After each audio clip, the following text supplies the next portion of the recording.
पुढची एक महत्त्वाची बातमी, माळशेज घाट जड वाहतुकीसाठी बंद करण्यात आलाय।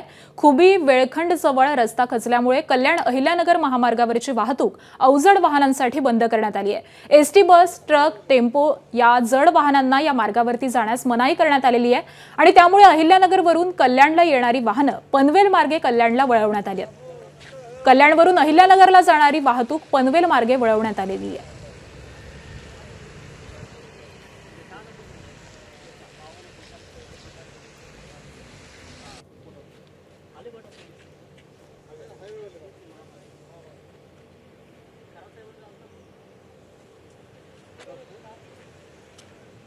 माळशेज घाटाचे हे दृश्य आपण पाहतोय। माळशेज घाट हा जड वाहतुकीसाठी बंद करण्यात आलेला आहे। रस्ता खचल्यामुळे ही वाहतूक बंद करण्यात आलेली आहे आणि दुसऱ्या पर्यायी मार्गाने सध्या जड वाहनांची वाहतूक वळवण्यात आली आहे।